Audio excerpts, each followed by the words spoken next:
Our first question this week is from Dante's neighbor. So if you're Dante's neighbor, you get to ask questions face to face, and you don't have to email us questions at questions@askjoedimatteo.com. But since most people aren't your neighbor, they have to email us. But that's not true for this one. This one is a face-to-face question. Not sure if you'll know the answer to this question. Might be more something I should ask my doctor, but I'll give it a shot. Can I take a supplement with vitamin A in it? 5,000, 1,500 micrograms. Is that right? MCG micrograms? Mm-hmm. Okay, good. I don't know what I'm talking about. While also using topical Retin A. I went down a Google rabbit hole about liver toxicity. I have no idea what any of this is about, so this all sounds very silly and funny to me. Why is this a big deal? What is vitamin A useful for? Vitamin A, so orally, it plays a role in the immune system,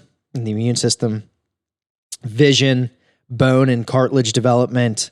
It's implicated in some observational studies with a role in maybe lung cancer, prostate cancer, cognitive decline. It's found in some of those memory. Yeah. Different forms of vitamin A are found in some of those, popular memory products. Yeah. Age-related macular degeneration, again, a major role in vision issues.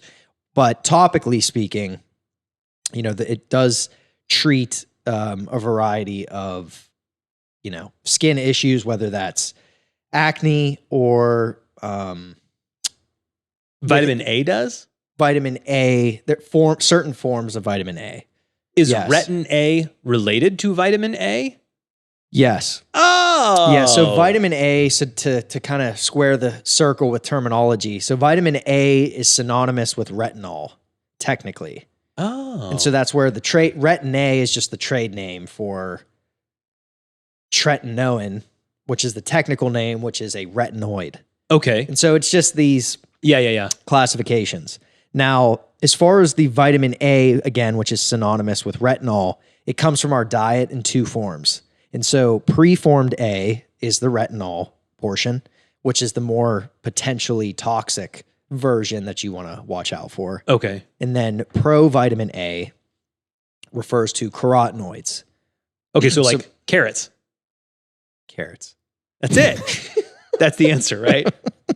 No, come on. Yeah. So both of those things are stored in the liver. Okay. And so her question, basically, she found somewhere, when you start to research vitamin A, punch some things into Google, quickly you see, again, like she mentioned, liver toxicity. There's issues with pregnancy and different pregnancy category classifications. And wow. So it is something that heightens the ability to raise a red flag. Okay. So. Liver toxicity sounds really, really bad.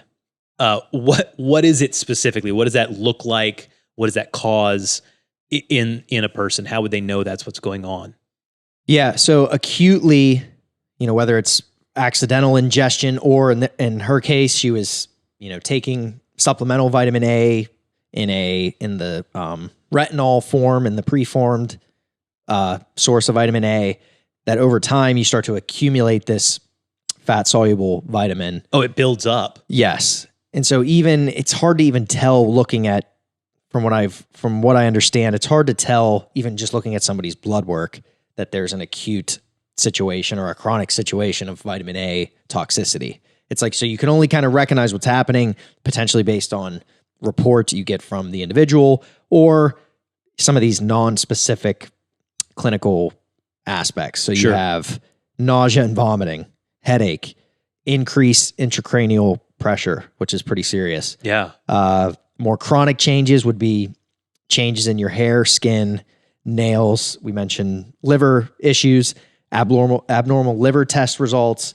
And then again, something we'll get to is the effects on the fetus. Yeah. If you're pregnant, so that's where in my opinion, that's where the major issue is. If you are pregnant or you're looking to get pregnant, even the topical forms you would ultimately want to avoid.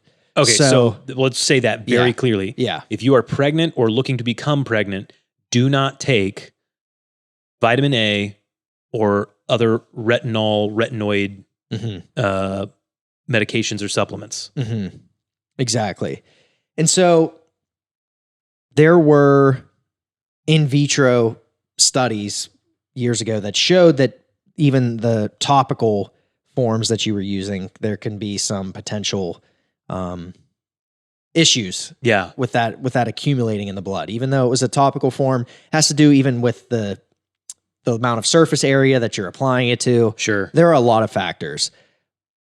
A lot of the more recent research suggests that maybe it's not that it was completely overblown, but that you have some wiggle room. Yeah. There's just different factors affecting absorption. There's really not going to be that much absorption.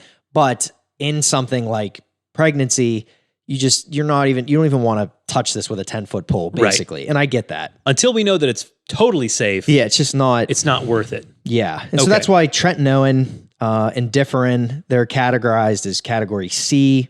Tazarac is considered category X. And so these are the big ones, again, that you would, your doctor would obviously know to not recommend and, would be flagged at your pharmacy and that sort of thing. So I think this is a good way to say that in her case, I answered her question much more simply than this, that she's probably not absorbing a meaningful amount, so she doesn't really have to worry. She just started taking the oral supplement for, whatever reason that she's found. And I feel, given that she's beyond wanting to conceive, anything like that, that it was not a concern. But I think if you're talking to somebody or you have the feeling that they are pregnant or whatever. Yeah.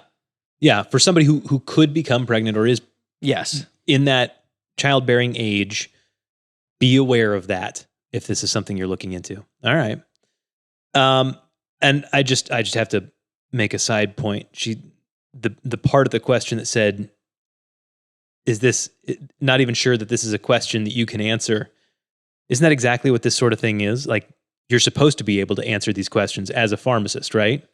Yeah. Like, in a philosophical sense, your role as a pharmacist is to know that, hey, if you're going to be pregnant or become pregnant, this is not something you should take. Right. That's the point of the training, right? Mm-hmm. And at least it's kind of like we know where to look potentially. Right. And honestly, these are good questions for poison control. Yeah. That's what they're there for. They have pharmacists that work there. If you're in pharmacy school, you can go to a place like that for clinical rotation. So you're exactly right. Fundamentally, this is what the skill set, this is part of the skill set that's developed. Right. Definitely. At least understanding where to look and what to take serious and what to also, kind of take not so serious. Yeah. So feel free to ask your pharmacist, or better still, email us questions@askjoedimatteo.com. That's what we do.